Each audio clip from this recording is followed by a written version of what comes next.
What is up, guys? My name is Bailey and welcome back to another one of my videos. In this video, I'll be going over how I edit my YouTube videos on my MacBook.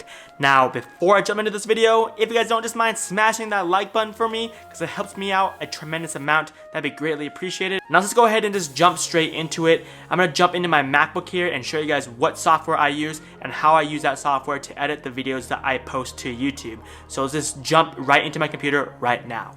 Alright guys, so I am on the Final Cut Pro software on my MacBook Pro.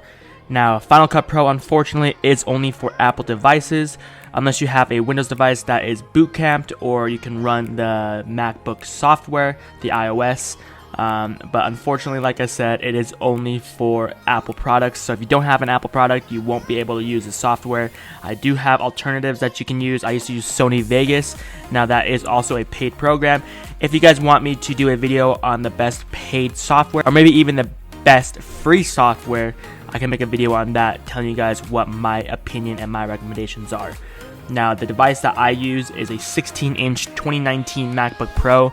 This is pretty decked out. I bought it about 1 year ago, and this is an i9 processor with 16 gigs of RAM, and it also has the AMD Radeon 5500M with 4 gigabytes of graphics.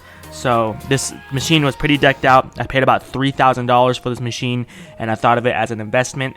So if you are planning on sticking with YouTube or are doing video editing and a lot of intensive work, I would recommend you to kind of spend a little bit more to get a better machine. You don't necessarily have to get an Apple device. You can get a Windows one and it will save you quite a lot of money, but I do like the Apple ecosystem. So if you guys want to stick with Apple, I would recommend getting the MacBook Pro versus the MacBook Air, as it does have more power. So right now I've pulled up a file that I have recorded already. This is already edited as well. This is a video that I uploaded to YouTube in the past. This is how to improve your YouTube videos, and I just wanted to go through how I did all of this and maybe even show you guys how I did it. So as you see on the very bottom, this is where the timeline is. If I move my cursor over everything, it'll scrub the timeline to what I am playing. And as you guys can see, I have a lot of cuts here. It's because I messed up saying something, or because there was a longer pause, so I had to cut out the pause so the video wasn't too long and I kept the viewer engaged. So that's why there's a lot of cuts on the main clip right here. Everything above the main clip is going to be green screens, it's going to be animations, text, or even like a recording that I'm doing. So right now, as you guys are watching this video, this is a recording of me going over my computer. So I will have a recording over my computer like so. But that is where you normally put everything, is above the normal clip while the audio still plays. It won't show your face, but it will start playing the video clip that you're recording on your computer or whatever that you are trying to put over your main clip. So if I play this a little bit, I'm going to turn off the volume here so you guys don't hear it, but I have these animations that drop in, and then it pops up some images or even some text. So I've already created this video in the past, so if you guys want to learn how I add these, go watch that video. I'll leave it in the description down below, but I'll also show you again just real quick. So if you go right here in the install titles, MTuber 2 is a plugin that I paid for. This has a lot of plugins that is very easy to add to your videos. So if I wanted to add, let's say I wanted to add this bell icon right here, I can go ahead and just drag and drop it right onto my clip and then click play, and then it pops right up with all the animations. There's nothing I need to customize. If I wanted to change the color, I can do that over here on the right. So let's say my colors of my YouTube channel were red, so I can change this to a red bell instead of a yellow bell. And it's just very easy. All you do is just change the color and it'll change it in the animation and on the video file. So that is very simple. They have a lot of animations on here. They have text animations if you don't want to add the Final Cut Pro text, because they are kind of bland. There's not a lot of flair to them. These ones have animation to them, so I normally use these animations, so I just drag and drop that, and then it just pops up like so. And if I want to change the content, I change it right here like so.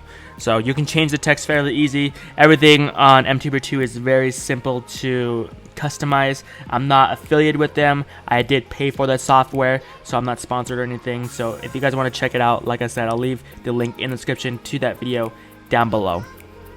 So that's a couple things that I add to my video to add some extra flair. If you guys don't want to pay for MTuber 2, or you guys don't have the plugins for Final Cut, you can also get green screens. You can just download a green screen off of YouTube, and then you can just get rid of the green screen. So right here, this animation is actually a green screen. I should have it on my files here. See if I can find it. So right here is the green screen. So let's drag that back in real quick just to show you guys how I got rid of the green screen.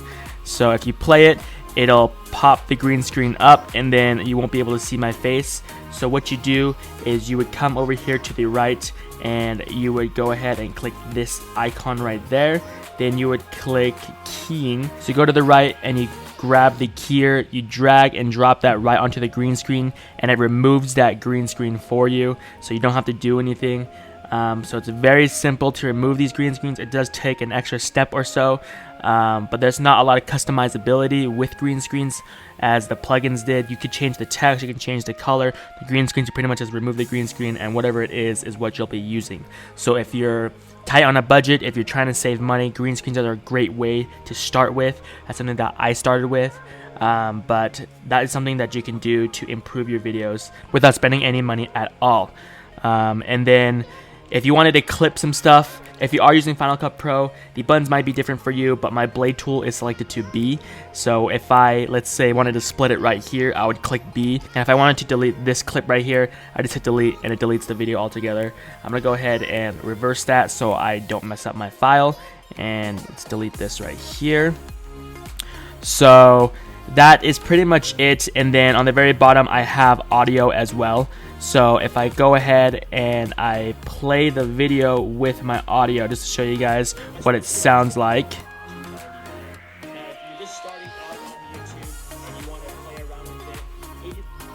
I'm not sure if you guys can hear that, but the background music for the video is very quiet. Normally when you drag in a sound to your video clip, it's gonna make it very loud. So for example, here is an audio clip. So I'm gonna go ahead and drag this onto my video timeline. And as you guys can see from the sound waves here, it is very high. It is set to 0 dB because that's the normal volume for the sound. Up here where the file is for my original song, it is at -32 dB. So what you do to lower this is you would grab this and then you would drag it down to 32 or 28, to whatever volume you think is best, and then it will lower the volume for that specific sound clip. And if you wanted it to transition into the song where it gets quieter to louder, you would grab this little icon right here, then you would drag it all the way across just a little bit, so then it starts playing louder at 16 seconds. So then it gradually gets louder and louder and louder and louder until it gets to that point, and then it gets to the loudest point at -32 dB. So that is it for the video as well as the animations and the sounds. And then one last thing I wanted to show you guys was the ending here. So once I finish my ending clip and I close out the video, I normally like to hit the camera, which then makes it go to a black screen. And then once that happens, it transitions into my next scene, which is then my end screen. This is where I can send the viewer to a last video, or if they want to subscribe to my channel right then and there, they can click those two buttons, so it makes it easy for them to transition to whatever they need. I like to make the ending scene a video. As you guys can see, it's the background of a city, and then there's some white dots floating up. You can do this, or if you just want to make a normal PNG, like a photo, and throw it in here, you can do that as well, because mine looks a little outdated now, so I might change it so it looks more up to date. That is pretty much what I have for you guys in this video. If you guys enjoy this type of content, please smash that like button for me. If you guys want more content like this, hit the subscribe button down below and turn on post notifications. And if you guys have any questions at all regarding this or anything I mentioned in the video, let me know in the comment section down below. I answer almost every single comment you guys leave down there, and like always, I'll catch you guys all in the next video. Peace.